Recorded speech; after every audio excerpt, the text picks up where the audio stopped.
如果只是一辆马车车尾挂了一只木桶，并不足为奇。但这辆马车也有，这辆也有，这辆还有。如果我告诉你不用再看了，游戏里几乎所有的马车背后都挂了一只木桶，现在是不是感觉很奇怪了？这些木桶究竟是用来干嘛的？大家好啊，我是 Gavin， 今天咱们就来盘一盘中世纪马车为啥非得在屁股后面挂个桶。说起这木桶作用啊，大伙儿也许第一时间会想到，该不会就是用来装水的吧？万一乘客路上渴了，就直接从桶里舀水来解渴了。一听好像有点道理，但细想又有点不太对。首先你想啊，木桶里存路上喝的饮用水，至少得有个盖子吧？而且中世纪的道路也不怎么平坦，还要经常走颠簸的山路，马车后面挂着这么一小桶水，估计没走出半里路，桶里的水就晃荡完了。所以木桶装水的可能性微乎其微。说到这儿有的小伙伴可能会说，这有啥好猜的？八成就是车载马桶呗，路上上厕所也方便，毕竟随地大小便也不雅观，排泄物也不像水那么容易洒出来。怎么说呢？虽然这个猜测有点道理，但并不多。首先你看相比现在，中世纪的欧洲人口本来就少，一般村镇之间隔得也远，空间广阔，而且路人稀少。对于普通马车车夫或者乘客，在路边草丛里解决，不仅甚是方便，而且还能顺便施点肥，绿色和环保。而且放着广阔的空间不用，非得蹲在小木桶上解决，多少是给自己找罪受了不是？而且你想想，把排泄物挂在车尾，还要经历一路的暴晒和颠簸，再加上小风一吹，气味随时都会窜入车厢内，画面太美，简直无法想象啊！很明显逻辑上也有点反人类。那这些木桶既不是水桶，也不是马桶，那到底是什么桶？好了，我就不卖关子了。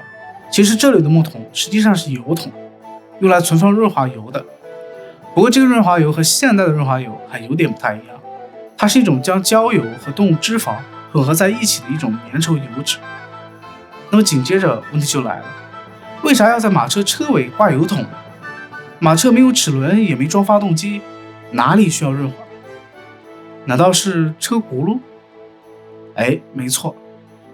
不过想要彻底搞清楚润滑的作用，我们可能还需要先来了解一下中世纪的马车车轮是怎么转起来的。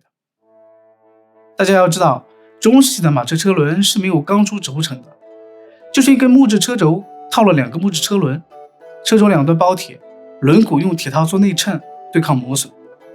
车轮主要是靠与车轴的间隙和摩擦来进行转动，当然外侧还有一对轴盖来固定车轮，防止车轮滑落。虽然这种结构看似简单粗暴，但却存在一个致命缺陷。当马车长时间长途跋涉，不光马儿会嫌累，车轴也吃不消啊。车轮与车轴连接处铁质部件由于持续高强度的摩擦，表面很容易发生快速磨损，卡死，俗称烧轴。所以中世纪的马车车夫就需要经常在路途中间停下来，手动为车轴抹上润滑油，减少车轴与车轮的摩擦，降低烧轴的风险。所以装满油脂的木桶就成了保证马车长途安全旅行的必备物件，重要程度堪比给汽车轮胎打气。所以把油桶挂在车尾，一方面方便马车车夫经常为车轴做护养，另一方面也是由于动物油脂气味难闻，而且油脂本身也属于易燃物，挂在车尾远离车厢反而更合适。历史上后来还出现了加装盖子的油桶，而且附带小木铲，方便油脂的取用。真是不看不知道，一看一个不吱声没想到马车油桶的细节竟然也被制作组还原了出来，依然是大写的福而且最近 Steam 上也上架了《天国2》的英文版官方艺术机，如果大家对游戏历史细节感兴趣，可以考虑买来看看。当然这里不是广告，只是顺便推荐。话说回来，这种手工加润滑油的方法不仅需要耗费人力维护，而且走一段路就得停下来抹油，太过麻烦。现在机动车都有钢珠轴承了，这种手工打油的古老做法应该早都淘汰了吧？事实上还真不是那么一回事儿。上面这种说法其实只说对了一半。现如今的家用小汽车的确也没见过几个车主定期手工给车轴打润滑油的。因为现在汽车承重小，车轮转速高，路况基本可预测，就是城市道路上开开，顶多偶尔去野外露个营什么的，车轴磨损也没那么严重。所以大部分小汽车使用的是密封润滑，出厂前就把润滑油给打好了，直接开到报废，一般也不需要用户来操心打润滑油的事儿。不过现在许多低端和中小型的农用机械，比如农田里的拖拉机、建筑工地里的推土机，或者普通重型矿石车，由于承重力大，车轮转速低，使用环境基本不是沙土就是泥，车轴里很容易灌入泥沙，而且路况恶劣，经常颠簸，车轴连接处磨损也比较严重。所以针对这类型容易出故障的机动车，提前密封润滑的方式就很不合适了。万一出问题还得返厂维修，耽误工期不说，成本也不划算。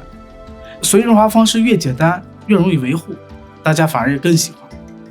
所以如果你在建筑工地或者农村里，就会经常看到有人拿着现代版的黄油桶，使用注油枪给拖拉机或者推土机打入新的黄油，把旧的混有泥沙的黄油给顶出来。所以虽然现在机动车不用在车尾挂油桶了，但人工打润滑油的方式却依旧还有它的用武之地。等等，这怎么看都有点像社会在进步，技术却在退步。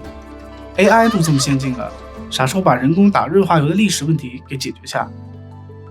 其实这个问题也早已经被聪明的工程师给解决了，只不过隔行如隔山，不了解这个行业的关注也比较少。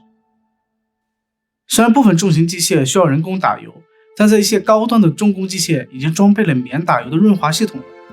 比如现在高端品牌拖拉机就已经开始使用油浴式润滑，相当于把轴承泡在全合成汽油的浴缸里，彻底终结了人工打油的历史。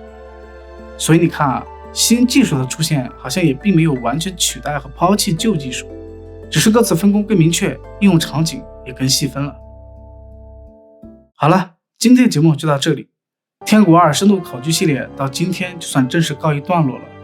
不过Gavin对游戏的深度考据依然还会继续下去，好游戏太多了，可分享的也太多了，所以没事就多给嘉文点点关注，常来咱们的频道看看，相信你会看到一个不一样的游戏世界。谢谢大家，我们下期再见。